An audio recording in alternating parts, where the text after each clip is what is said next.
Okay, we're live. Hi all, my name is Alex Eagle. Please forgive my English language. I'm not a native English speaker. I work with runes for many years now in Rune Magick, and welcome to this webinar about runes. It's a free webinar, Introduction to Runes and Rune Magick.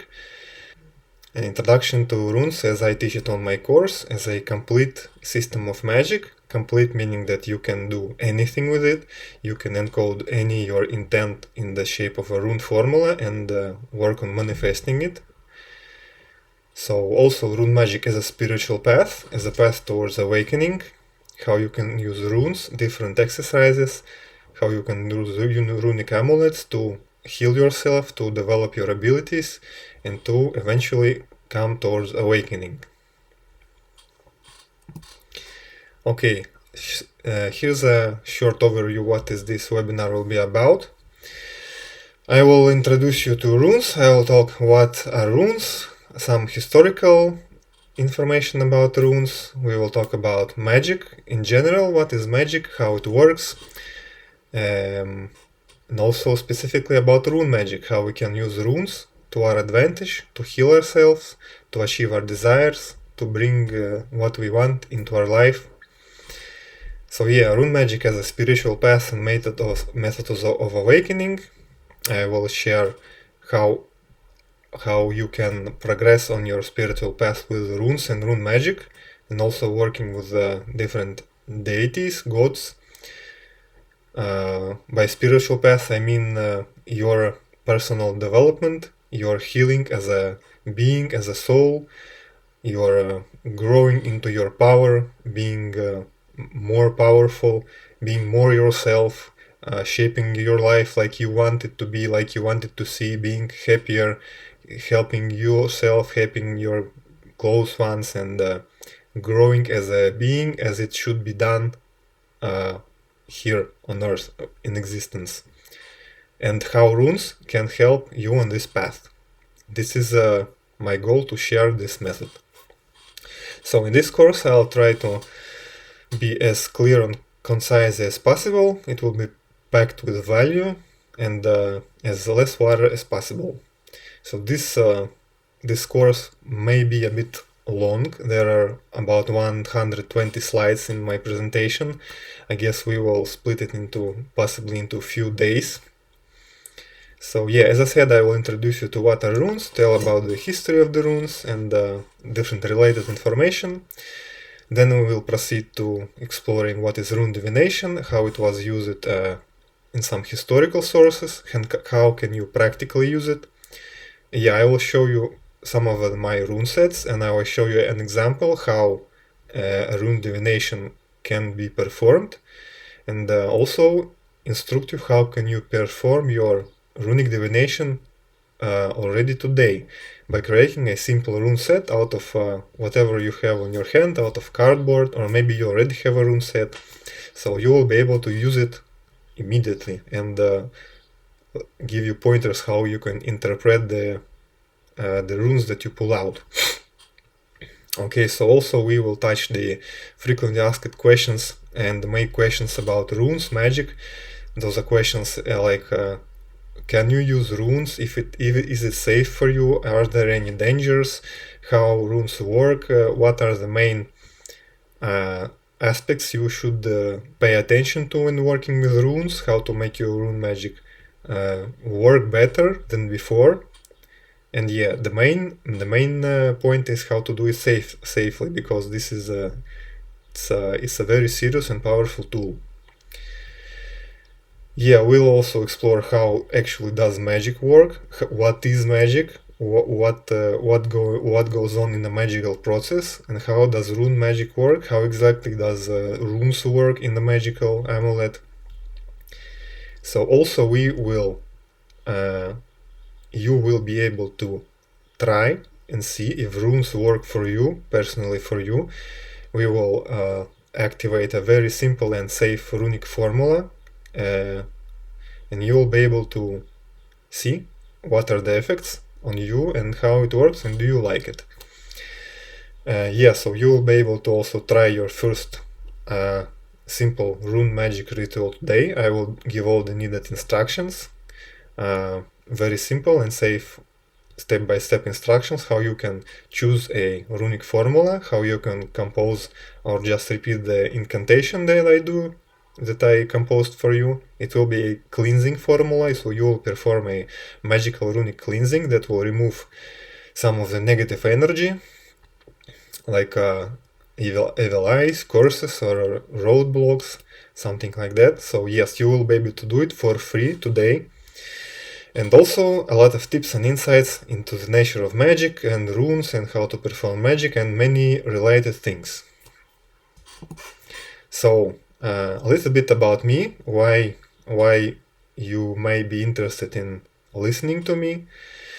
So my conscious spiritual life, my conscious spiritual path started about 5 years ago. The first tool,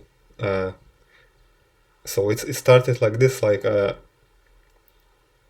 for some reason unknown to me, I've realized that I have to learn this spiritual thing, and I started obsessing about it. I started watching all videos. For many years I spent all my free time exploring this topic, because I sensed that this was so important, that it is what I should do in my life. So my search at that point led me to Kriya Yoga. I researched and concluded that Kriya Yoga is one of the most powerful ways to evolve, and I did that for 2 years. At that time I didn't understand a lot. Now I see that yes, it also works, but not really something I was looking at that time. So how the spiritual practice of Kriya Yoga works, you do the practice, and after some years you realize that you have evolved. So what I was looking for something more, like some faster effect that I can touch, that I can experience, that will shatter my disbelief, so I can check, so I can experiment if this is it true, is this all works, or is it or will I spend my 10 years of my life on doing some bullshit and just wasting my time, and maybe I would be better off having fun and drinking and just working, trying to earn all the money in the world. So I was looking for something true, something real, that will work, that will I be able to understand that yes, this works. And so Kriya Yoga is a bit different. It also works, but it doesn't provide such an immediate feedback. So when I started my search again, I found Rune Magick and had amazing experiences with it. So what I found was it was a Russian forum, not very well known, but it provided some basic instructions and how you can perform runic magic. And what I did, I basically just found some runic stave, a cleansing stave, and I have drawn it on my body. I have activated it, and I went on with my day. And the night I was sleeping, so usually I can remember 1 or 2 dreams per night, but on that night it was like 10-20 dreams. They were short and so difficult to experience them as well. Like, not a nightmare, but they were very powerful.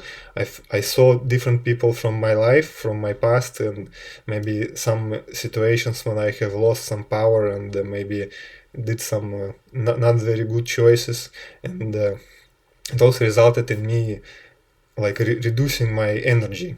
So when I did this cleansing and I saw all these situations, they were like my subconsciousness was expelling all these situations, like healing and cleansing it. And it was an amazing experience.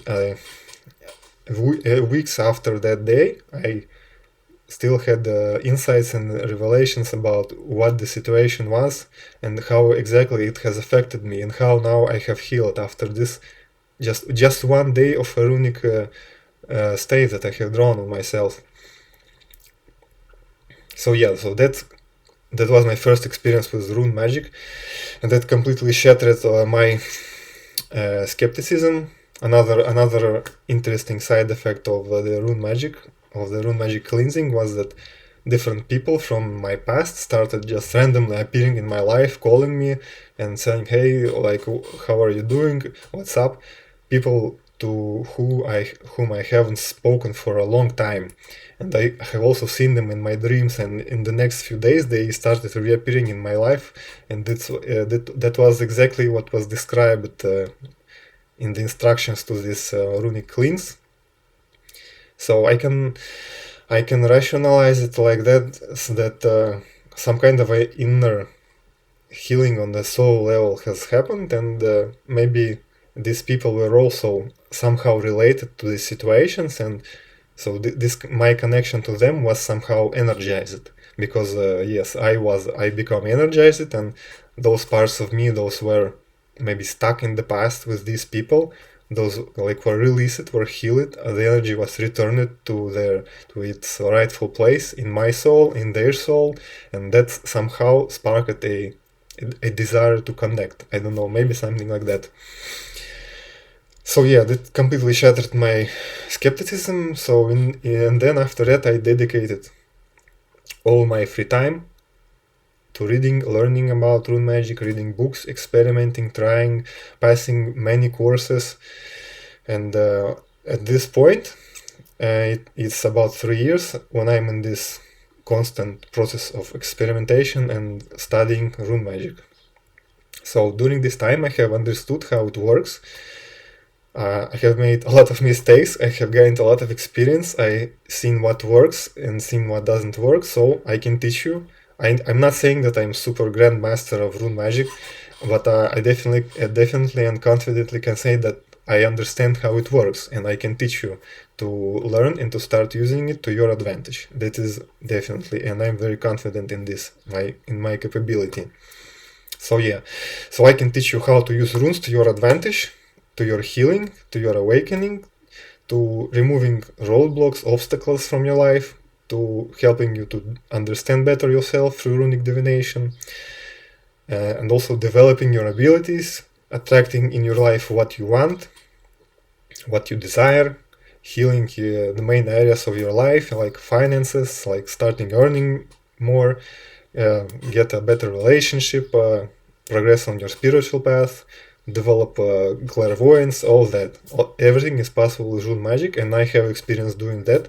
And my honest inner desire is to share this method with you, so you will also be able to open up into freedom and complete lack of fear. It's a very, very amazing state, and it motivates me to do this, what I'm doing here, trying to share this method. It's like my service to humans. So okay, now a little bit about you. Would be nice to know who is watching this webinar. So let's start with what are your level in runes, what's your experience. Just write a number in the comments, so put number 1 if you don't know anything about runes and this is your first time hearing about runes.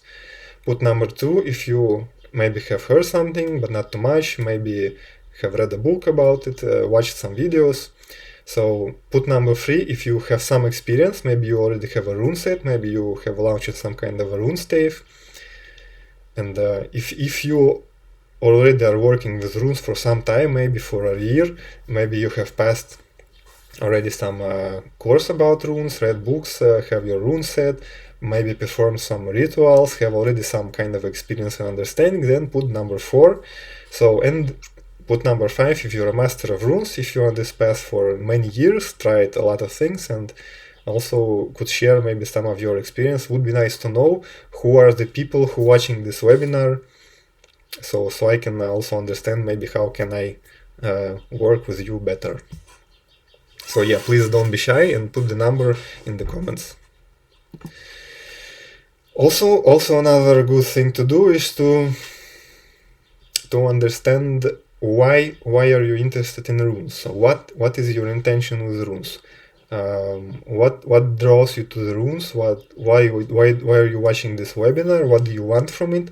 What do you want to get from this webinar? Would be a nice idea to formulate your intention personally for you. It's not necessary to write it in comments, but Just understand what do you want, shape this intention, and just say it to yourself internally or aloud, or just write it in the comments. So what do you want to get from this webinar? Okay, so let's start. First of all, what are runes?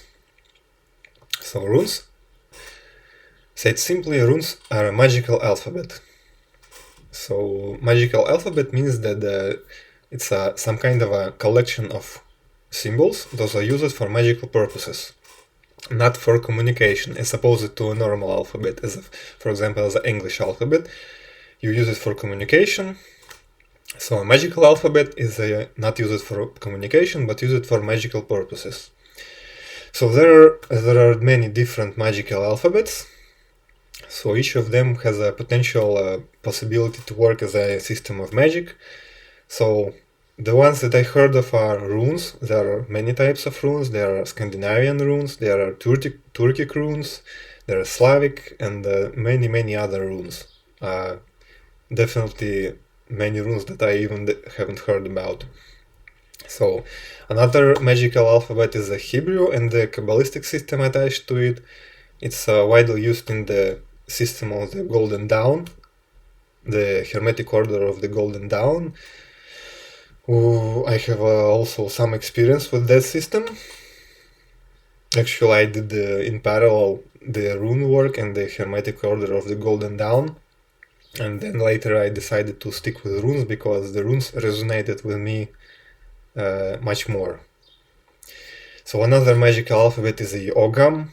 There is the Sumerian runes or hieroglyphs. There is the Aramaic, Egyptian. The Egyptian, drawings that you see on the pyramids. It's also some kind of a magical alphabet, and you potentially can use it for magical purposes. There's the Theban, there's the Celestial, there's a well-known mystical Enochian alphabet. That's like an alphabet to communicate with angelic beings. There is the Sanskrit. Everybody knows it. All the mantras, on the Vedic mantras like Om. All these symbols can be considered magical. Maybe sometime Sanskrit was a means of communication, but now nobody actually speaks Sanskrit. So what defines a magical alphabet? Usually it's a dead language that is not used for communication. In the case of runes, nobody uses runes for communication in the modern day, so it can be a magical alphabet. Hebrew, it is also a magical alphabet, but it's also used for communication. And why a dead language is good for magical purposes? Because some kind of alphabet, it's a complete structure, a balanced structure, and if it is not diluted by modern, like mundane, common, everyday usage, then it has some deeper power in it, and it can be used for magical alphabets. Actually, I just remembered that you can use anything as a magical alphabet. You can also create your own, and I've heard and seen the works of people who use the Elvish language as a magical alphabet. From the Tolkien books, they use it for the magical alphabet, and it works. Yes. Okay, let's proceed. So now, what exactly are runes? So runes are letters of the runic alphabet, and there are several known runic alphabets. The oldest one is considered to be the Elder Fusark. So the name Fusark, it's composed out of the first 6 runes in this alphabet. The first 6 runes are Fehu, Urus, Turisas, Ansus, Raido, Kenas. And those first letters combine the name Fusark. In total there are 24 runes. So here are all the runes of the Elder Fusark. I use this type of drawing as my preferred one. There are several variations on how you can draw each rune, but that doesn't change a lot. And also there are some variations in the order of runes. We will talk about it later, maybe. So okay, why are runes so angular? So they are crafted with straight and angular lines. Was done because, well, people didn't have pens and they couldn't type on computers. So to write something on surface like a wood or bone or stone or leather, they use like a knife, and the angular shape was easier to carve with a knife. Then make some rounded shapes. So that's why runes have so simple lines and angular shapes. So also these inscriptions in the Elder Futhark were found on different artifacts like jewelry, amulets, and very well known runic artifacts are the rune stones. So let's look at some of the runic artifacts. So this is, I guess, one of the most popular runic artifact. It's the Svingrud runestone. It was found in somewhere in Norway, in Oslo. And this runestone is about 2000 years old. So you can see some of the runes of the Elder Futhark carved into it. So the next well-known popular runestone is the Kilver runestone. It was found in Sweden. It's notable that it has all the runes in the Elder Futhark carved onto it, and you can see them. Another one runestone is the Linksberg runestone. It is 2.6 meters tall, so it's a huge runestone, and it's 900 years old. And you can also see all the runes on it. Another one is the Mojbro runestone, also from Sweden. It's also a huge 2.5 meters tall runestone, and it is 1,500 years old. And this is the Snoldelef stone. So it's a 9th century runestone that was found in Denmark. Another interesting runic artifact is the Six of Bignoth. It's like a sword, a knife. It's an Anglo-Saxon knife. Yes, it was found somewhere in the River Thames in the 1857, and it's now you can view it in the British Museum in London. So now my question to you would be nice to know, have you seen any actual historical runic artifacts in your life? Maybe you are in a museum, maybe you have seen some kind of a runic artifact that I have not mentioned here. It would be nice if you share. I would also educate myself on that and learn. So I would be thankful to you if you mention it, if you know any more runic artifacts. Okay, let's proceed with the history of runic alphabets. So as we already know, the Elder Futhark is considered the oldest one. It's dated 2nd to 4th century. It's the earliest runic alphabet consisting of 24 runes. It was used for Proto-Germanic languages. So each rune had a phonetic value and often a symbolic meaning. As you can see on this photo, on this file, there are some different variation of the runes. For example, the rune Urus, it's drawn a bit differently. Also the rune Sovilo, it's drawn a bit differently. And the rune Ingles, it's also has a bit different symbol, but nevertheless, those are the same runes of the Elder Futhark. Now, the geographic distribution of the Elder Futhark runes, it was widely found. The artifacts with these runes were widely found in the Northern Europe, Scandinavia, Sweden, Norway, Denmark, Germany, and also in Netherlands and Poland. So as we can see, it was also sometimes found even as far east as in Ukraine. So here is the map of some of the well-known runic artifacts where they were discovered. A lot of them, as you see, and even here in the southeast, as closest to Ukraine and Poland, and spread all over the Europe, but mainly located in Netherlands, Denmark, and the Scandinavian countries. So As time went by, the runic alphabet, it was evolving, it was changing, evolving, and the next historical iteration was called the Younger Futhark. It was dated from 8th to 12th century. So it's a streamlined version of Elder Futhark, so some runes were removed, they were adapted to the Old Norse language during the Viking Age. There are less, this alphabet is less precise because it has fewer runes, and you had to combine some runes to get the same phonetic value. Also there are rune stones with this alphabet. So if you say about Viking runes, I guess the younger Futhark are the Viking runes, but the elder Futhark, it's actually older than the Viking age and even the Norse tradition itself. So also this alphabet has some of the notable runic artifacts. For example, this rock runestone. It's one of the most famous younger Futhark runestones. It was created in 800 CE, and it can be seen in Sweden, besides a church in the rock in Östergötland.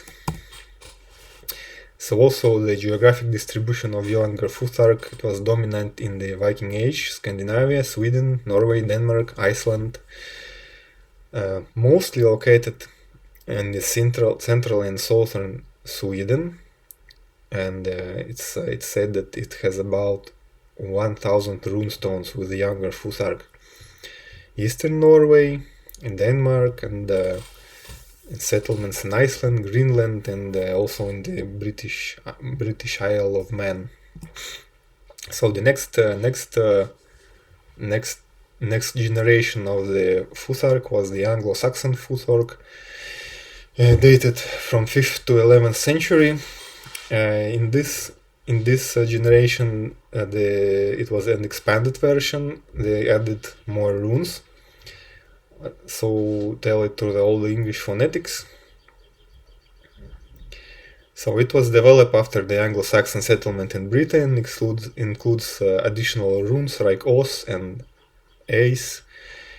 It was used in inscriptions, manuscripts, religious contexts, and here you can see all the runes of the Anglo-Saxon Futhark. Here's one of the well-known artifacts of the Anglo-Saxon Futhark, known as the Malton pin. It was created in 8th century. And geographic distribution of the Anglo-Saxon Futhark also in British Isles, England, in Anglo-Saxon territories, eastern, southern England, in northern England, and also in Wales and southern Scotland. So after the 11th century, after the Anglo-Saxon Futhark, runes underwent a gradual decline in practical use across Europe, including Anglo-Saxon England. So this shift was driven by cultural, religious, and technological changes, most notably by the spread of Christianity and the adoption of the Latin alphabet. So next we can say that the next generation of runes were the so-called medieval runes. After the 12th century, as Christianity has spread in Scandinavia, runes were adapted, so they expanded, added some more dots and lines to better match the Latin phonetics, and coexisted with the Latin script into the 14th and 16th centuries.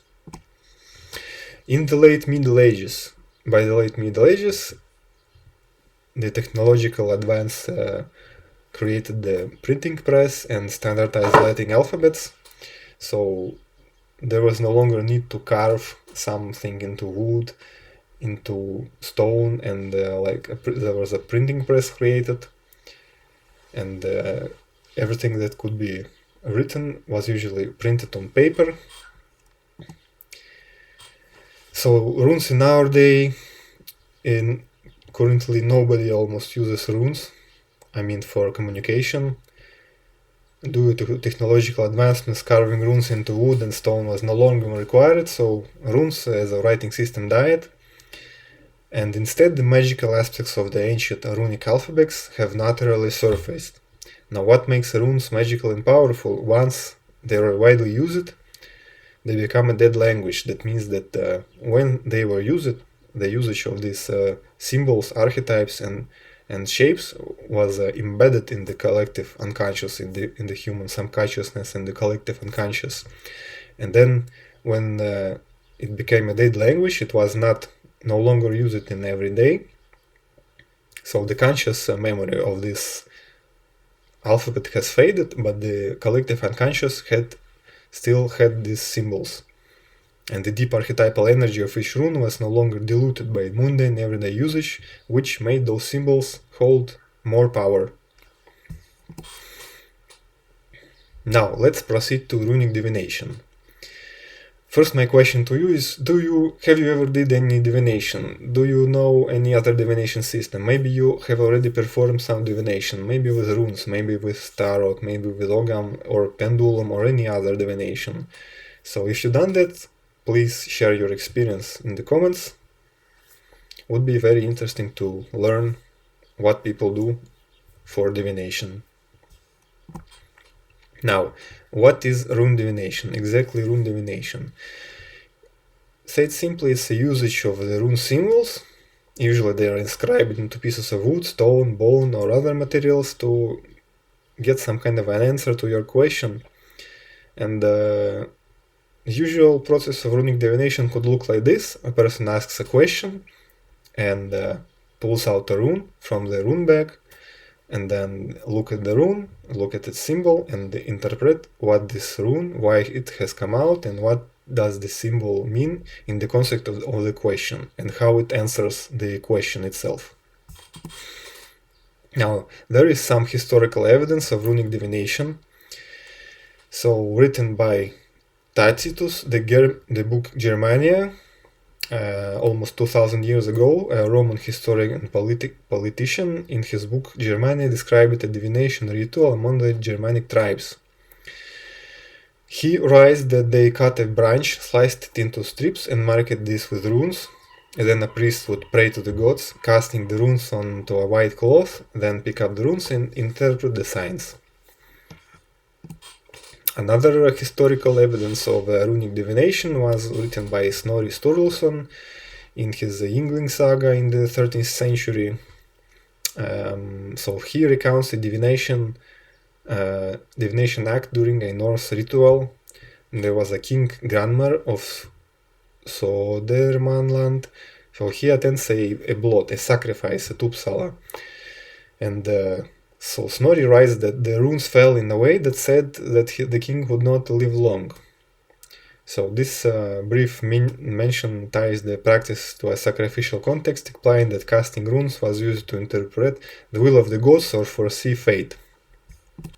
And let's proceed to an actual practical example of a runic divination. It was performed by me. My question was, what awaits Laura in her love life in the coming year? So then I pulled out 3 runes, as you see on this photo.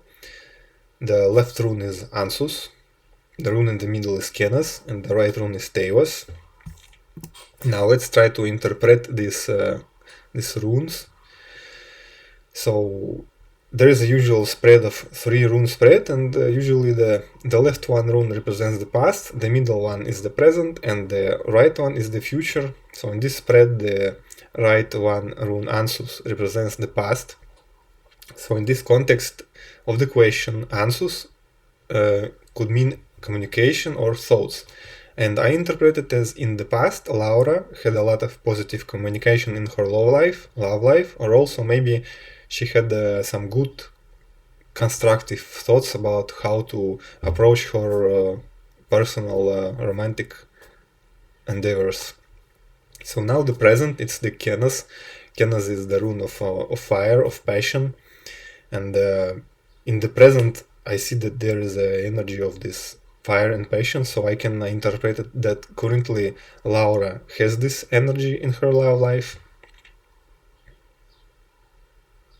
So it seems natural that after good communication and a good Ansus energy, that it naturally translates into Kenas, because Kenas is actually the rune of the romance and passion. And for what regards to the future, the Teos is like a male energy of discipline, of power, of victory. And I could interpret it that in the future Laura will have such a man with her, maybe her husband, that will be a mature, strong, disciplined man. So this is how I interpret these runes that I have pulled out. Okay, now I will show you some of my rune sets. Yeah, let me show you my rune sets. Here is my main rune set. It's in a leather bag. I have also created the bag myself, and I also have created the runes myself. It was in a ritual manner. I went to the woods. I formed an intention. I brought gifts to the spirits of the woods, and I allowed them to guide me to some kind of a tree. It was a dead tree. I didn't want to take a part of the living tree. Just didn't feel like it that time, so I sawed it off. Then I came back home and I created this set of runes. Let me show you some of them. So I also have them in different colors.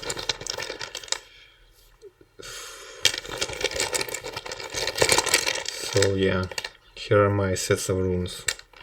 This is my main ritual set of runes that I use only for myself. Now I have some more runes here that I use for different other purposes. For example, the one you have seen on the photo, it's the rune set I bought on Etsy. It's a very beautiful rune set and made from colorful resin. Also in a leather rune bag that I created myself. So I have this one rune set that I have purchased. It's like a very small packet runes, very convenient, and you maybe have seen it on some of my videos. Okay, here I have another rune set. I've created it also myself, and also I did the leather bag myself. This is the simple black and carved runes. And actually, I maybe wanted to sell this one or not, not sure yet. And just as an example, that a rune set is not necessarily some piece of wood, but also can be cards. For example, here I have a deck of runic cards. Here are the different runes. It looks very nice, very beautiful, and also can be used similar to tarot cards. And I got it on Etsy, if I remember correctly. Okay, now that you have seen my rune sets, maybe you have interested in having your own rune set, and you can try doing runic divination right now. You don't need to have a rune set. If you have, that's great, but if you don't, you can create your own rune set right now. You can make it out of paper or cardboard. So just take a paper, just take some cardboard and cut it into 24 small pieces. And draw these rune symbols onto the pieces. You can pause the video, use this image as a reference to drawing the symbols. And now I can proceed to giving you some short instructions how can you perform your first divination. So when you have created the runes, put all of them in some kind of a bag or box. Now think of a question that you want to ask. You will pull out one rune. Think of a question. Close your eyes, focus on the question. Try to feel the question. And when you are ready, put your left hand into the bag, stir the runes and pull out one rune. And then look at it. So if you know the rune meanings, if you don't, you can find the rune meanings online in the Google, or you can download my free PDF Google cheat sheet. It has all the rune meanings, it has many rune formulas and also different runic spreads that you can use to start your rune magic path. So here I will show you the rune freebie. The PDF file, I have it printed out, Actually, people really love it, comment a lot about how great it is. So here you have all the meanings of the runes. You can find them and easily interpret your runes. I also have some runic divination spreads. You have the 1 rune spread, the 3 rune spread, and the many others. Also, this freebie file has a collection of rune formulas that you can use for health, rune formulas for success, rune formulas for protection, for money runes, male runes, female runes, and so on. So you can get it for free, just follow the link in the video description, and you will download this file immediately and you can use it. You can save it on your whatever, your phone, your laptop, and reference it whenever you need to interpret, whenever you want to find the meaning of the rune, or a rune spread, or a rune formula. So now you have your rune and you find its meaning and try to understand how the meaning of this rune, how its energy, how it is related to your question. Try to interpret it, try to understand what the runes are telling you. So if you need help with the interpretation of your spread, you can write your question in the comments to this video, or also you can visit and go and use my forums. It's a free public forums, Seidergard. You can create a post there, you can put a photo of your spread, you can ask your question, tell what rune came out, and we can start a discussion. I'll try to answer all the posts. I'll try to help you with interpreting your rune spread. Yeah, so also you can just write in the comments to the video. Okay, so that's I guess enough for the first day. We will continue in the next video. We will explore Rune Magick. We'll explore Rune Magick, different types of runic constructs. We will talk about what is magic. We will answer a lot of the questions. We will pay attention to your personal energy, how that affects Rune Magick, how to increase your personal energy. We will talk about the black magic. We will understand if runes are black magic, and continue on with the course. Thank you. See you tomorrow.